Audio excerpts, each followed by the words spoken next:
Hey guys, it's Woody from Australian Overlander. I hope you're well. I hope you're keeping safe during these crazy times. They are crazy times, aren't they? This COVID-19, it's shaken the planet.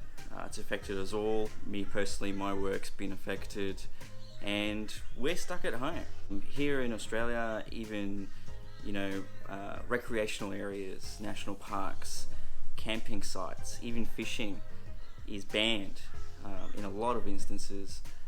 It's just something that we're going to have to come to grips with. It's important that we comply. That way we prevent the spread, we prevent this becoming an unmanageable disaster in Australia. I'm just making this video just to update you on a couple of new things. Firstly, I'm going to show you what I've been working on in isolation, where I'm allowed to go to work 4 days a week out of my normal full-time hours. So I've been working on a few things at home, getting a few things ready so that when this all blows over, I'll be able to jump straight into it, making new videos for you guys. So I'll show you what I've been working on so far. So, made some really good headway on the trailer kitchen. This has been a bit of a dream of mine.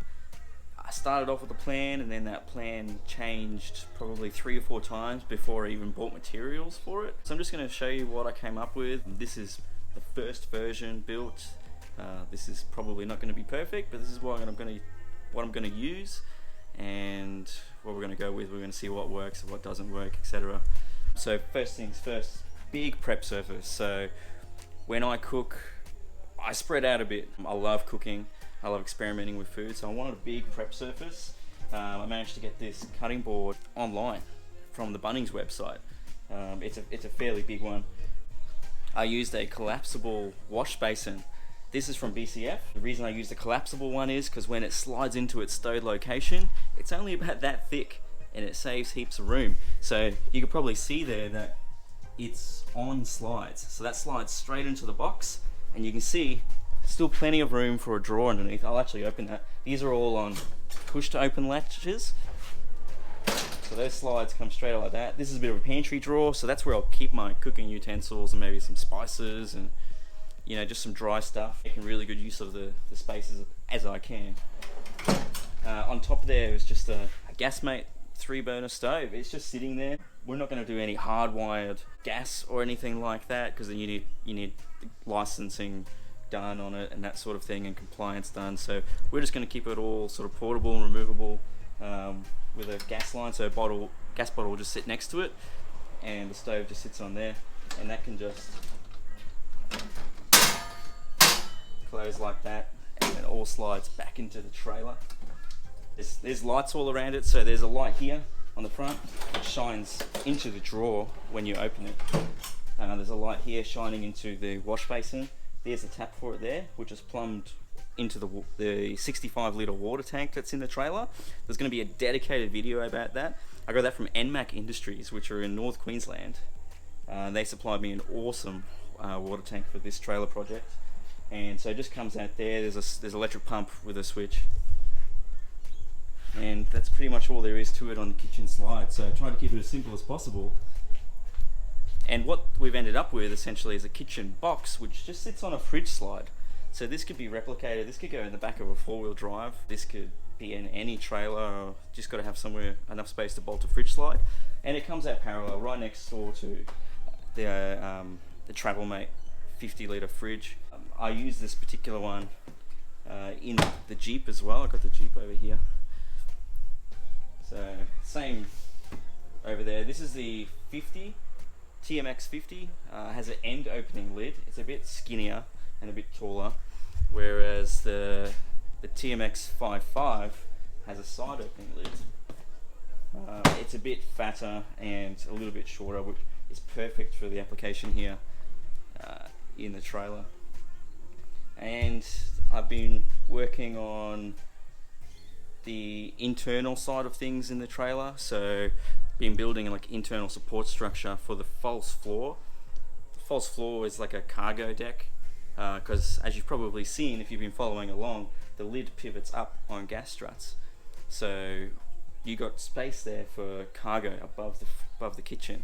So things like camping tables, camping chairs, general bulky items that you take with you when you're camping or traveling, they can all be stored in there. So the order of operations would be you arrive at camp, pop the lid up, grab the things you need out, close it, and then deploy the tent, deploy the awning.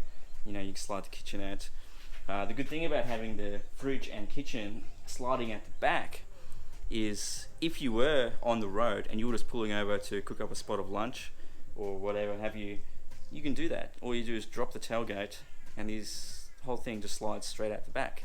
There's no need to open any other areas of the trailer. So really easy to use. So that's what I've been working on. So I've had a couple of weekends now in isolation. There's more for the foreseeable future. I've actually got long weekends from now on due to my partial stand down from work. So we've got plenty of time to nut this system out, get it all working, and that way when all the travel bans are lifted, we're ready to rock and roll. We're ready to go out and have some fun. A couple of upcoming things. So I want to introduce to you the Australian Overlander podcast. This is a podcast for overlanders by overlanders. And what I mean by that is I want to source the topics from you guys. There'll be things that you guys want to know or want to discuss or get other people's opinions on.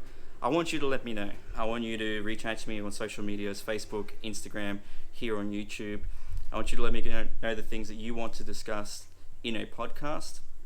And we're going to have multiple people on. While we're in isolation, I'm going to have experts on phone-ins and that sort of thing, because obviously we can't be together in the same shoot due to social distancing. So we're going to get to work on that. So hopefully we're going to have some really interesting topics for you guys, and we're going to get the opinions of lots of different people, and we'll keep it as open forum as possible. And so we can all discuss this thing that we love, which is overlanding, outdoors, camping, four-wheel driving, etc., etc. Also, we got some great new products. We got some new gear from various different sponsors that we're going to try out. We're a bit limited in getting out there because we can't drive on the beach. We can't get out there into our national parks to test out some of this gear. So I might be doing a couple of introductory videos, sort of precursors to the demonstration videos, to show you guys these new products, what I think of them, how I think they're going to work, and then you can stay tuned once we're allowed out again for the actual demonstration. We can see how well it actually went. So I'm interested to see what you guys have been up to, how you've been making the most of your time in isolation. I'm very antsy. I can't wait for this thing to be over and we can all get out there and enjoy the great outdoors, which is what overlanding's all about. Thank you so much for watching. Please stay safe, everyone. Please follow the rules, and this thing will be over before you know it. Please reach out to one another, because we are in isolation, actual isolation. So people will be feeling that. So make sure you reach out to your friends on a regular basis, touch base with them, call them, video chat. We live in a great age of telecommunication where we can actually see each other face to face without being face to face. I know it's not the same, but it could make a huge difference to someone's day. So get in contact with your friends and family, check in with your neighbors, make sure everyone's okay, and we will get through this together. Thank you very much for watching. Please stay tuned for those podcast videos to see you around soon. Thank you.